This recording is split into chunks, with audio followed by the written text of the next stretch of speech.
আসসালামু আলাইকুম।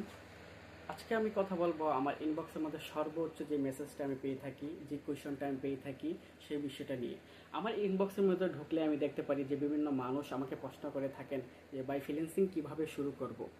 ফ্রিল্যান্সিং শুরু করার আগে কি কি করতে হবে, আমাকে কি ইংলিশ জানতে হবে, আমাকে কি দেখা যায় যে বেসিক কম্পিউটার বা বেসিক যে computer typing, Excel, PowerPoint এগুলা কাজ কি জানতে হবে, সেই বিষয়গুলো মানুষ বিস্তারিত জানতে চায়। তো অনেকগুলো মেসেজ থাকার কারণে আমি সময়ের স্বল্পতার কারণে মেসেজগুলো রেসপন্স করতে পারি না বা রিপ্লাই দিতে পারি না।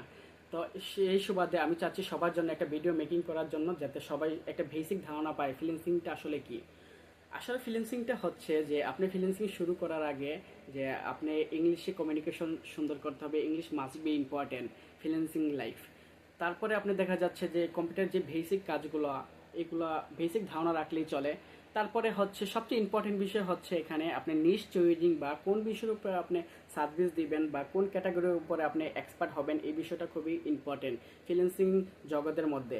এটা একটা মহাসমুদ্র, এখানে আপনি যে কোনো স্পেসিফিক বিষয়ে সার্ভিস দিয়ে থাকতে পারেন, বা দেখা যাচ্ছে যে কোনো একটা বিষয়ে এক্সপার্ট হলে এই বিষয়ে আপনি ক্লায়েন্টকে দেখা যায় কনভিন্স করতে পারবেন বা কাজ আনতে পারবেন।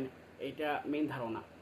আরেকটা বিষয় হচ্ছে যে ভাই ফ্রিল্যান্সিং শুরু করা আমি কোন বিষয়টার উপর ডিপেন্ডেন্ট হব বা কোন বিষয়ের উপর আমি ফোকাস করব। এখানে দেখা যায় যে বিভিন্ন ক্যাটাগরি রয়েছে, ডিজিটাল মার্কেটিং, গ্রাফিক ডিজাইন, এরপরে দেখা যাচ্ছে যে আপনার এই এথিলিং হ্যাকিং, ওয়েব ডেভেলপার, তারপরে আপনার হচ্ছে যে ডিজিটাল মার্কেটিং, যেটা সবচেয়ে বেশি জনপ্রিয় এখন এবং সবচেয়ে ফেমাস।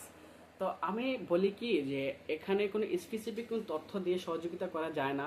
এখানে আপনার উপর প্রপারলি ডিপেন্ড করে যে আপনি কোন বিষয়ে এক্সপার্ট হবেন, কোন বিষয়টা নিয়ে আপনি আগাবেন, বা কোন বিষয়ে এগিয়ে গেলে আপনি দেখা যায় সহজে ভালো করতে পারবেন। 2025 সালে এসে যদি আপনি ফ্রিল্যান্সিং না বোঝেন, ফ্রিল্যান্সিং সহজ যে বেসিক কাজগুলো আপনি না বোঝেন, তো ফ্রিল্যান্সিং আপনার জন্য নয়।